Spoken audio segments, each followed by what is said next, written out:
Evangelho de João, no capítulo 19, a partir do versículo 17, que diz assim, ó: E levando ele, Jesus, as costas à sua cruz, saiu para o lugar chamado Calvário, que em hebraico se chama Gólgota, onde o crucificaram, e com ele outros dois, um de cada lado, e Jesus no meio. A Bíblia nos mostra claramente que Jesus, ele pagou o preço para a nossa salvação. Para a cristandade, para aqueles que creem em Jesus, para aqueles que têm a compreensão da palavra de Deus, não há sombra de dúvida nesse fato histórico. Algo que ocorreu aproximadamente 2000 e poucos anos atrás. Nós cremos sem dúvida de que Jesus é o sacrifício vivo que nos substituiu lá na cruz do Calvário. E quando você lê a Bíblia, de Gênesis a Apocalipse, você vai encontrar nitidamente o projeto de Deus desde o início, como que ele projetou, como que ele programou para que tudo culminasse exatamente neste momento de Jesus se entregando na cruz do Calvário para nos salvar. Quando você lê lá em Gênesis capítulo 3, versículo 21, você vai ver que um cordeiro foi sacrificado. Um cordeiro teve que ser sacrificado e com a sua pele foi feito roupas para cobrir a nudez de Adão e Eva. Essa foi a primeira manifestação implícita, ou seja, um pouco velada, escondida, de que um cordeiro teve que ser sacrificado para esconder a nudez. Nudez ali faz menção à maneira como o ser humano se apresenta diante de Deus, ou seja, com um corpo corruptível, que está completamente dominado pelo pecado. E somente através daquela cobertura de pele de cordeiro que aquela nudez não ficava exposta. Então Jesus, ele foi, como diz Pedro, lá na sua primeira carta, no capítulo 1, versículos 19 e 20, que ele derramou o seu sangue, ele se entregou, ele se sacrificou, o sangue inocente, o sangue puro, e esse sacrifício ele foi operado antes mesmo da fundação do mundo, antes de qualquer coisa ser feita, antes de qualquer haja. Deus já havia programado a execução, o sacrifício de Jesus em nosso favor. Quando você lê lá a história de Abraão, quando ele estava a ponto de sacrificar o seu filho Isaque, Deus não permitiu. E quando ele olhou para trás, ele viu um cordeiro amarrado entre os arbustos. E diz a Bíblia que aquele cordeiro substituiu o sacrifício que Isaque teria que fazer. Então Jesus é, segundo as palavras do profeta João Batista, lá no Evangelho de João, capítulo 1, versículo 29, ele é o Cordeiro de Deus que tira o pecado. Então, os evangelhos levam-nos a analisar 7 palavras que Jesus pronunciou quando foi pregado na cruz do Calvário. São 7 frases curtas que devemos meditar para saber quem é Jesus e qual é o significado da sua morte pascal. Elas são de extrema importância e por isso devemos meditar nelas com fé e com muita gratidão. Então, Jesus, ao se entregar por nós na cruz do Calvário, ele se esvaziou completamente da sua divindade, tornou-se homem semelhante a nós, para mostrar o verdadeiro caminho que nos conduz à vida eterna. A primeira palavra que Jesus mencionou lá na cruz do Calvário foi justamente esta: Pai, perdoa-lhes, porque eles não sabem o que fazem. Lucas, no capítulo 23, no versículo 33 e 34, você vai encontrar registrado essas palavras. Essa primeira palavra é uma oração intercessória. Jesus Cristo, o santo e justo Filho de Deus, o Rei e Senhor, enfrentou neste mundo corrompido pelo pecado autoridades injustas o suficiente para o condenar à tortura da cruz, mesmo reconhecendo. Rejeitado pelo seu povo, abandonado pelos seus discípulos, os pregos transpassaram as suas mãos e os seus pés. Ele acaba de ser crucificado e todos zombam dele. Da sua boca santa não sai nenhuma reclamação, nenhum protesto, nenhuma ameaça, apesar do sofrimento atroz da crucificação. A graça brota dos seus lábios. O Salvador busca o perdão do seu Pai Celeste em favor do seu povo zombador. Mesmo na cruz do Calvário, Jesus, ele não deixou de exercer o seu ministério principal, que é o ministério sacerdotal. Como sacerdote, ele se apresentou como sacrifício, e não só apresentou o sacrifício, como ele próprio se manifestou como sacrifício vivo. E ali, ao se entregar na cruz do Calvário, ele estava clamando perdão ao Pai por toda a humanidade. Lá, nas palavras do apóstolo Paulo falando para Timóteo, ele diz que Jesus é o único mediador entre Deus e os homens, porque há um só mediador, diz o apóstolo Paulo, um só mediador entre Deus e os homens, Jesus Cristo, o homem. Então, mesmo diante de uma morte terrível, mesmo diante de um sofrimento extremo, ele não deixou de exercer a posição de intercessor. Ele clamou ao Pai até o último suspiro de vida. Então a primeira palavra que Jesus expressou na cruz do Calvário foi justamente essa: Pai, perdoa-os, porque eles não sabem o que fazem. E ainda hoje, Jesus, ele se coloca do lado direito do Pai e intercede pela humanidade. Porque a sua intercessão na cruz do Calvário não foi apenas temporária. Aquela intercessão permanece até hoje. E ainda hoje ele quer que eu e você venhamos a dar crédito a esta intercessão, para que possamos voltarmos para o Pai, voltarmos de onde nós nunca deveríamos ter saído. A segunda palavra que Jesus expressou na cruz do Calvário é: em verdade digo que hoje estarás comigo no paraíso. Lucas capítulo 23, no versículo 43. Lucas 23, versículo 43. A segunda palavra de Jesus na cruz é uma promessa de salvação feita pelo juiz supremo a um condenado. Jesus não o perdoou temporariamente, mas deu-lhe a paz eterna.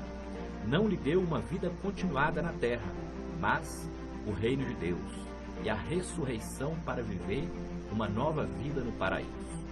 Esses dois criminosos representam toda a humanidade culpada, mas dividida em dois grupos: aqueles que, pela fé, veem a crer em Jesus Cristo, e aqueles que permanecem no seu pecado. O ladrão arrependido pela fé, ele chama este homem crucificado de Senhor e pede que ele se lembre dele quando entrar no seu reino. A graça de Deus fez uma obra maravilhosa no coração deste malfeitor. Jesus lhe promete: hoje, que prontidão, estarás, que certeza, comigo, que companhia, no paraíso, que descanso maravilhoso. Olha que mensagem tremenda. Jesus sendo crucificado no meio de dois ladrões, dois criminosos, dois salteadores. E ali, do lado de Jesus, está simbolizada a atitude de praticamente toda a humanidade. Tem aqueles que creem e aqueles que zombam. Tem aqueles que se submetem e tem aqueles que rejeitam. A palavra nos fala que um se arrependeu, um chamou Jesus de Senhor e pediu para que ele se lembrasse dele no seu reino. enquanto que o outro desprezou, o outro zombou, o outro rejeitou. Será de que lado nós estamos? Será que nós estamos do lado daquele que confessa Jesus como Senhor? Ou será que nós estamos do lado dos que zombam, dos que desprezam, dos que rejeitam? Então, esta segunda palavra de Jesus na cruz nos revela que nada está escondido diante dos olhos de Deus. Deus sabe muito bem o que se passa no nosso coração. Ele sabe e conhece aqueles que creem nele e aqueles que o rejeitam. Mas o plano e o projeto de Deus é salvar toda a humanidade. Por isso, no Evangelho de João, capítulo 3, no versículo 16, está registrado: porque Deus amou o mundo de tal maneira que enviou-nos o teu Filho unigênito, para que todo aquele que nele crê não pereça, mas tenha a vida eterna. Deus enviou o seu Filho para salvar toda a humanidade. Mas será que toda a humanidade será salva? Não. Somente aqueles que creem no seu sacrifício. Somente aqueles que o receberem como seu Senhor. No Evangelho de João, capítulo 1, está registrado que ele veio para os que eram seus, mas os seus não o receberam. Mas ele deu-lhes o poder de se tornarem filhos de Deus a todos que invocam o seu nome.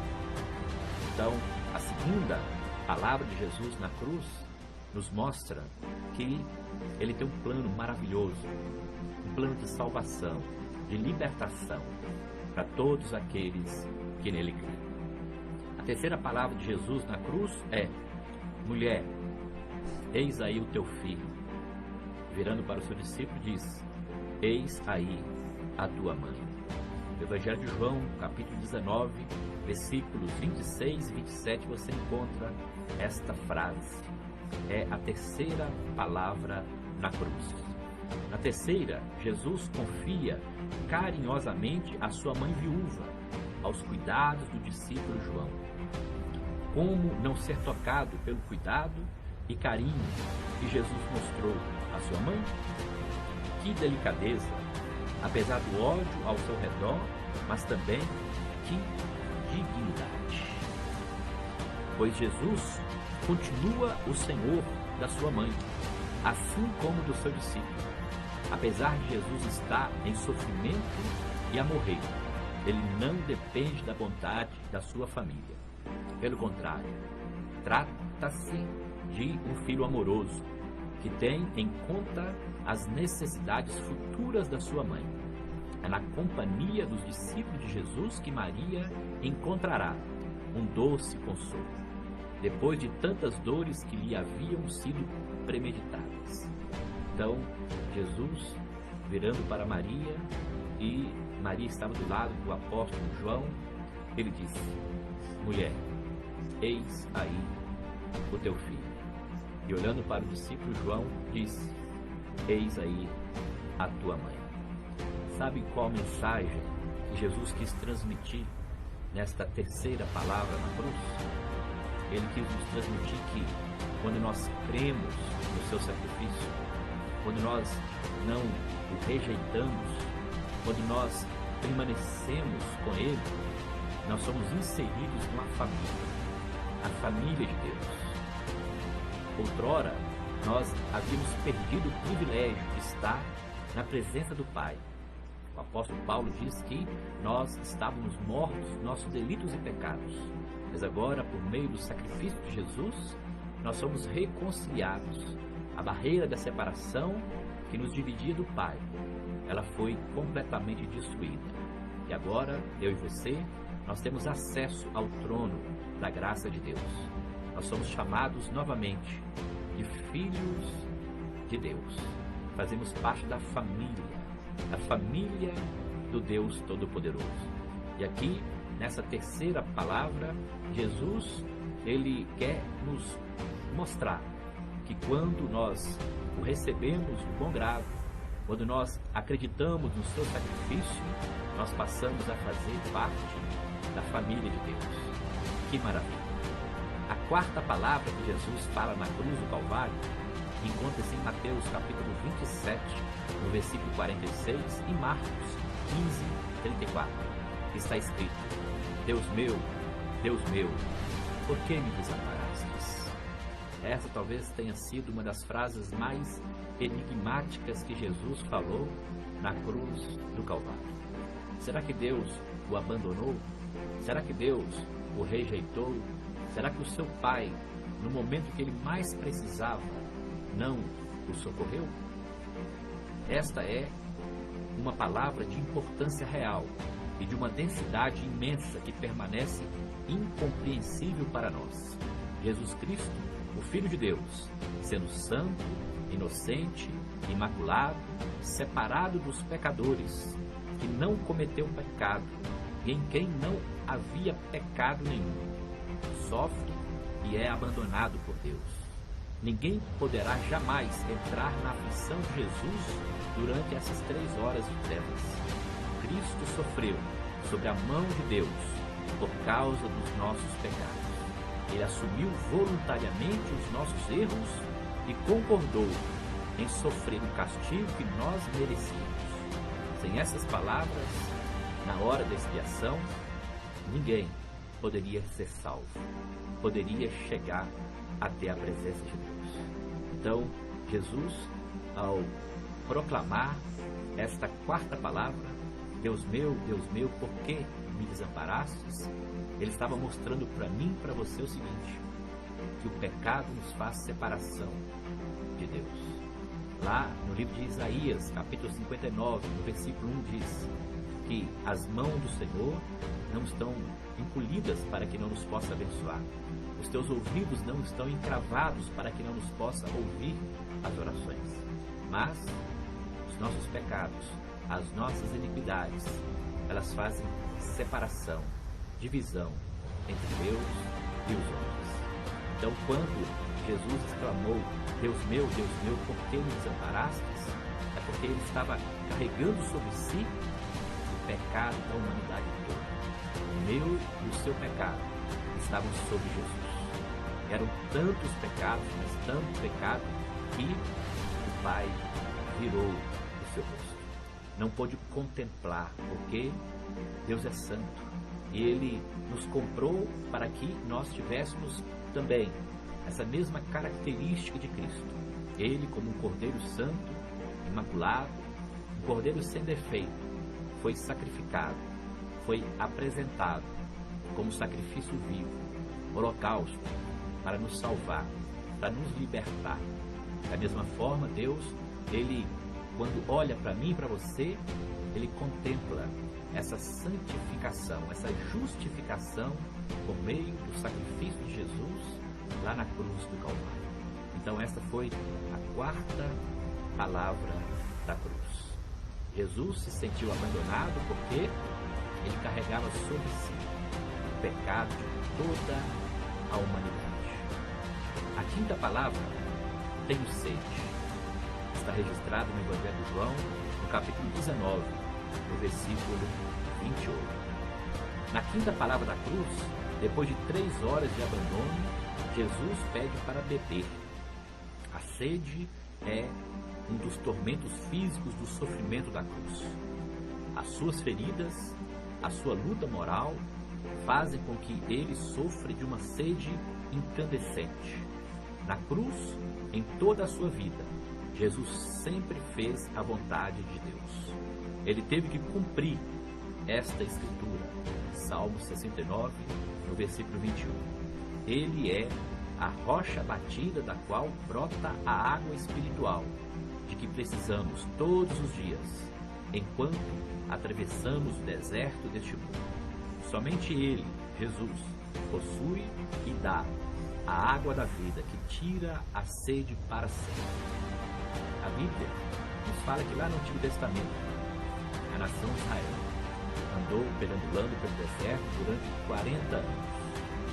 E naqueles 40 anos, todas as vezes que eles tinham sede, Deus orientava a Moisés a tocar na rocha para que dela brotasse água. Jesus, de Gênesis e Apocalipse, ele é revelado como não apenas água, mas como a fonte de água viva. Ele mesmo diz no Evangelho de João que aquele que dele beber jamais teria sede. E aqui, nos momentos finais de vida, ele clama para os seus torturadores por água. Tenho sede. Mas será que Jesus realmente estava com sede natural? Porque se nós formos observar em um outro momento da sua vida, reunido com seus discípulos, ele disse para eles: eu tenho fome e tenho sede, não de pão, não de água, mas de fazer a vontade do Pai. Então, na verdade, a sede que Jesus tinha aqui neste momento, nos momentos finais de vida, era a sede de cumprir o plano estabelecido por Deus antes mesmo da fundação do mundo. Ele tinha sede em ver a humanidade salva. Ele tinha sede em ver a humanidade redimida, resgatada, transportada do império das trevas para o reino do seu amor. Então, quando ele declarou tenho sede, ele estava expressando a vontade de cumprir na íntegra a missão que havia recebido das mãos do seu Pai. A sexta palavra pronunciada por Jesus na cruz do Calvário: está consumado. Evangelho de João, capítulo 19, no versículo 30. Tetelestai é a palavra no grego que significa está consumado. Ou, em outras palavras, está completo, está cumprido a missão.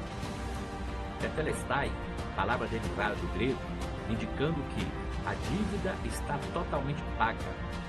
Tetelestai, agora, ele completou a missão do Pai, glorificando-o. As 3 horas de trevas terminaram. Jesus acabara de beber vinagre. A sua missão na terra chega ao fim. Quando encarnou, ele pôde dizer: eis aqui venho para fazer, ó Deus, a tua vontade. Hebreus capítulo 10, no versículo 7. Tudo deriva do sacrifício na cruz.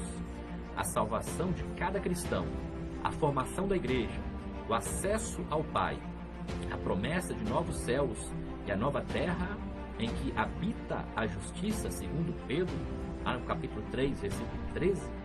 Esta sexta palavra é como a assinatura que Cristo coloca no texto do que ele fez. A obra de Jesus na cruz é perfeita e acabada. Não há nada a acrescentar, nem nada para remover. A nossa confiança na salvação eterna não pode descansar nas nossas ações, nem nos nossos próprios méritos, nem em qualquer coisa que venha de nós mesmos, mas simplesmente no sacrifício de Jesus na cruz do Calvário. Sacrifício perfeito, completo e aceito por Deus. Esta foi a sexta palavra pronunciada por Jesus na cruz do Calvário. Tetelestai, está consumado. Que palavra profunda! Nós sabemos que essa palavra ela é muito utilizada nos dias de Jesus Cristo. Deixa-me falar pelo menos 2 ou 3 situações em que esta palavra era utilizada muito comumente nos dias de Jesus. Ela era utilizada pelos servos, pelos escravos.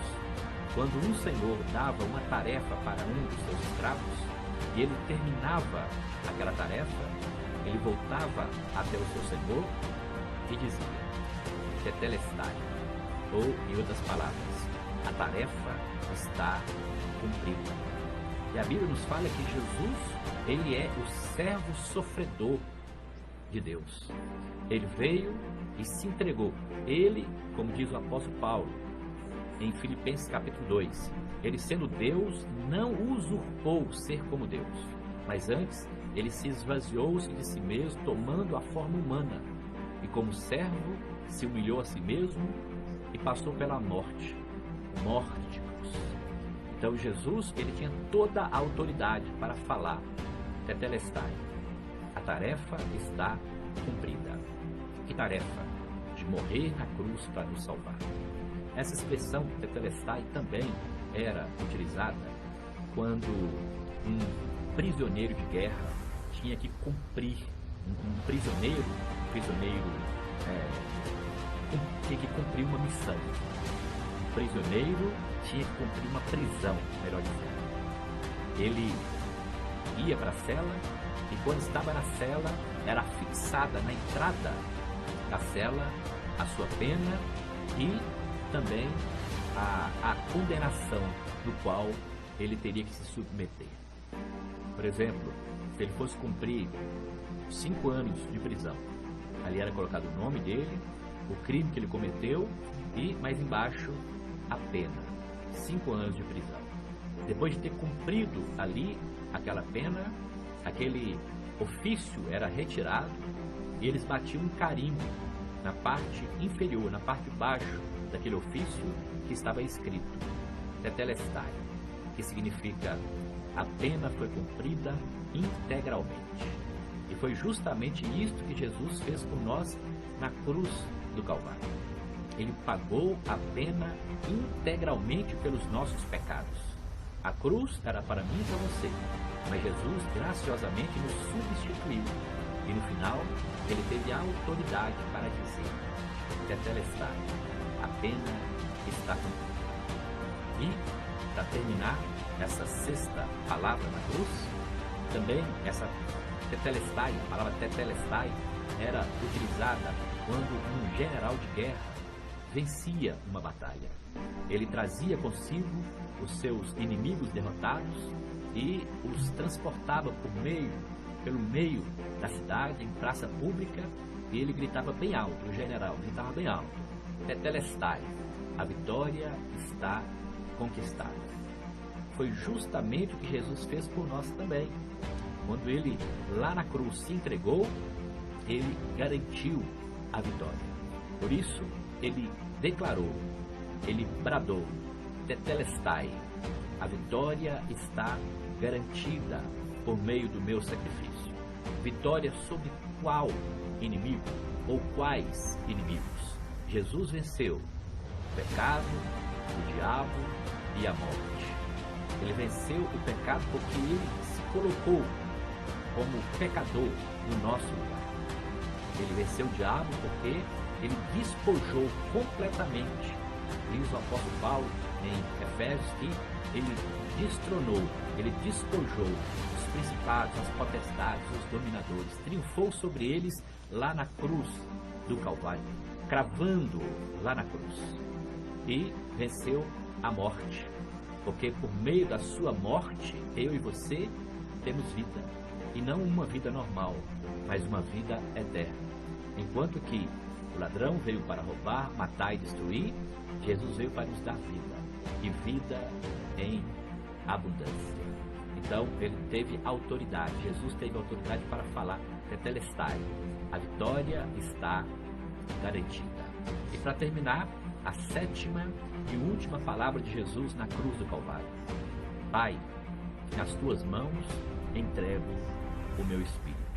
Lucas capítulo 23, versículo 46. Esta última palavra de Jesus na cruz evoca toda a intimidade do amor e da comunhão entre Jesus e o seu Pai. A expiação é cumprida, a questão dos nossos pecados é resolvida.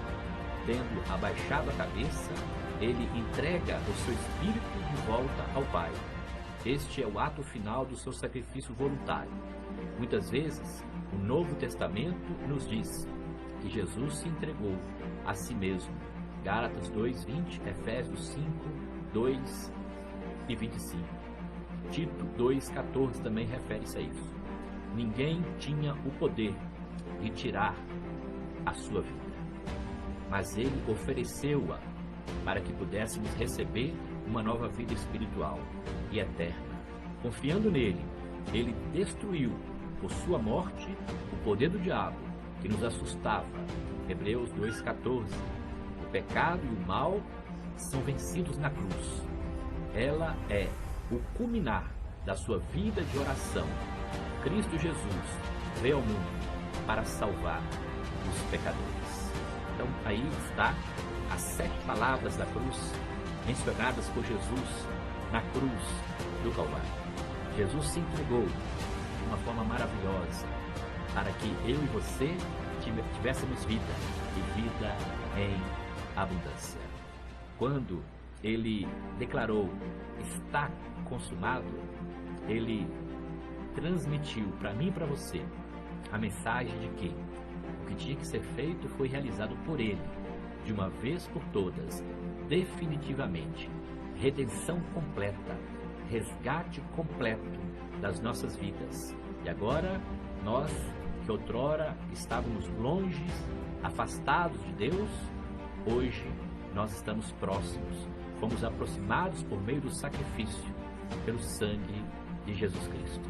Essas 7 palavras não são 7 palavras de um perdedor, mas são 7 palavras de um vitorioso, de alguém que triunfou sobre o mal, sobre o pecado, sobre o diabo e sobre a morte, para nos dar vida.